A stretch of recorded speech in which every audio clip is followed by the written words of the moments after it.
Saga Kareba, Baji-Bajiji, saatnya Anda menyimak berita Makassar. Bersama saya, Janet Lee, sejumlah berita menarik akan kami sajikan untuk Anda. Berikut 3 berita utama hari ini.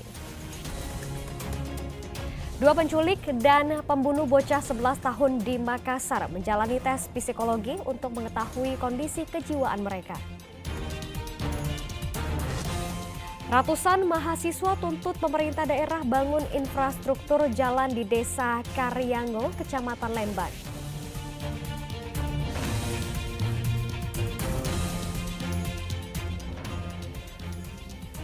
Merayakan ulang tahun ke-28, Indosiar mentraktir warga dan memberikan bantuan uang tunai kepada pedagang di Kabupaten Goa.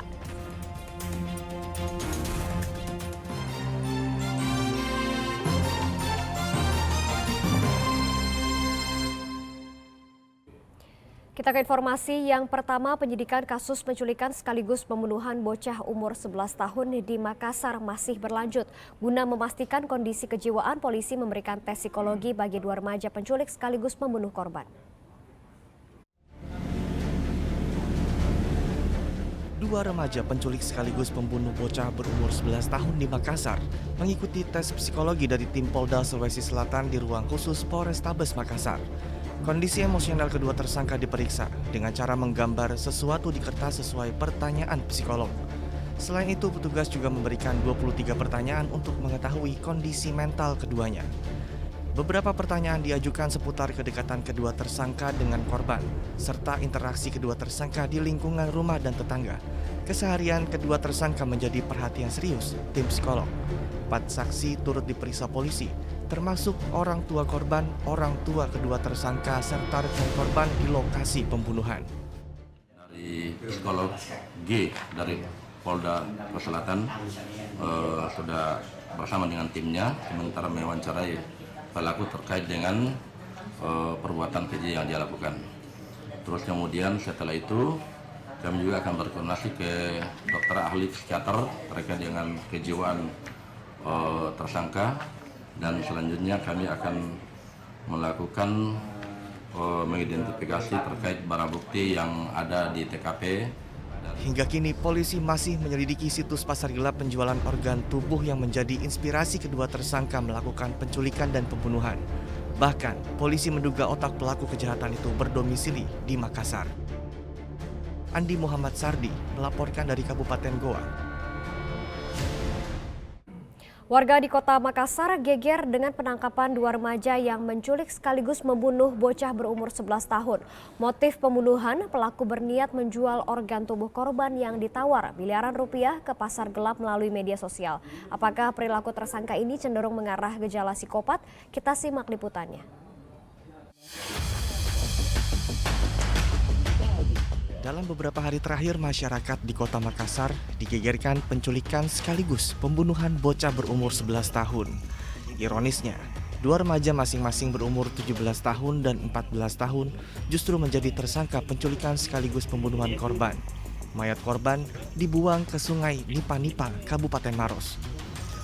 Usai meringkus kedua pelaku di rumah masing-masing, polisi bergerak cepat menuju lokasi pembuangan jenazah.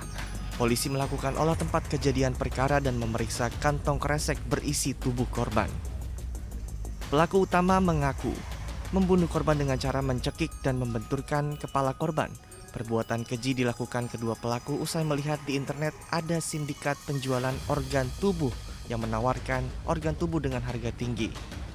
Pelaku yang tergiur akhirnya melakukan penculikan sehingga korban dapat dijual dengan harga tinggi. Pelaku menculik korban dengan modus menawarkan uang untuk membantu membersihkan rumahnya. Ada laporan warga dari Kecamatan Panakukang kalau anaknya hilang. Ya. Berdasarkan laporan tersebut kita upayakan mencari dulu. Lalu saat kita melakukan pencarian ternyata ada beberapa orang yang menyatakan bahwa dia sedang berada di warung dan di pasar dan dibawa sama seorang anak untuk dibawa ke rumahnya untuk dilakukan bersih-bersih di rumahnya. Terus sampai didapatnya pelaku ini, Bang?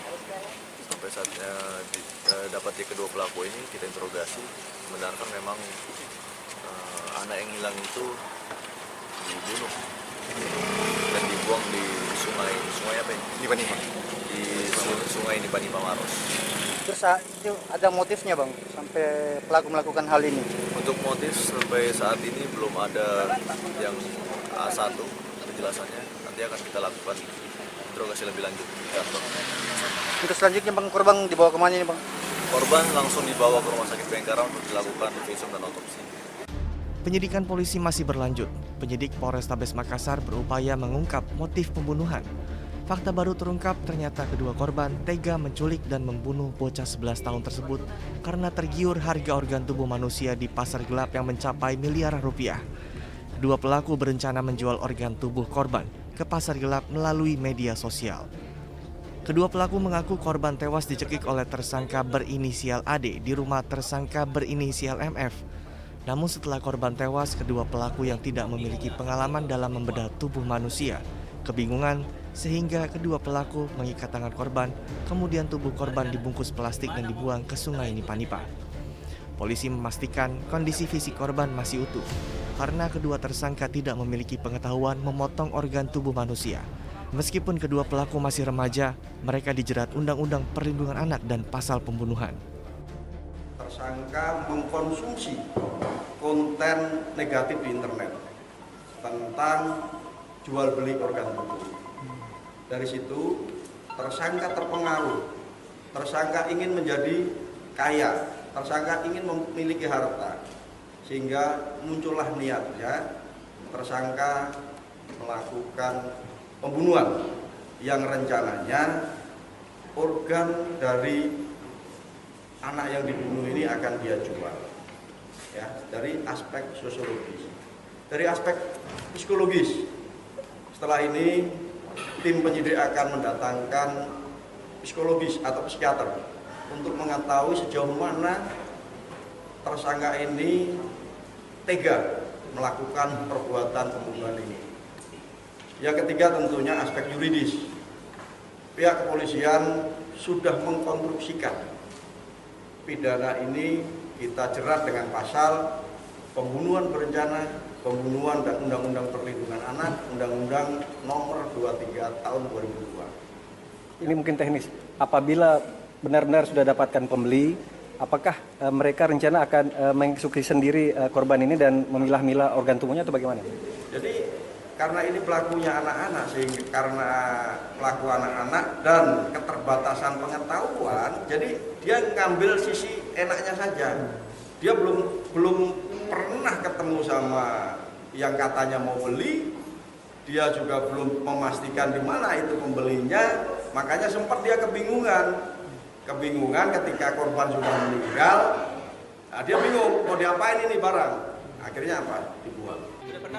Polisi terus berupaya mengembangkan penyidikan kepastian penyebab kedua tersangka melakukan kejahatan tingkat tinggi dengan usianya yang masih remaja. Hanya karena tergiur harga miliaran rupiah yang ditawarkan pasar gelap untuk satu organ tubuh, mereka tega menculik dan membunuh bocah umur 11 tahun. Diduga perilaku tersangka cenderung mengarah gejala psikopat pada anak. Anak-anak yang mengalami psikopat atau kelainan terkait gangguan kepribadian, ya, gangguan kepribadian itu muncul memang karena faktor genetik dan lingkungan.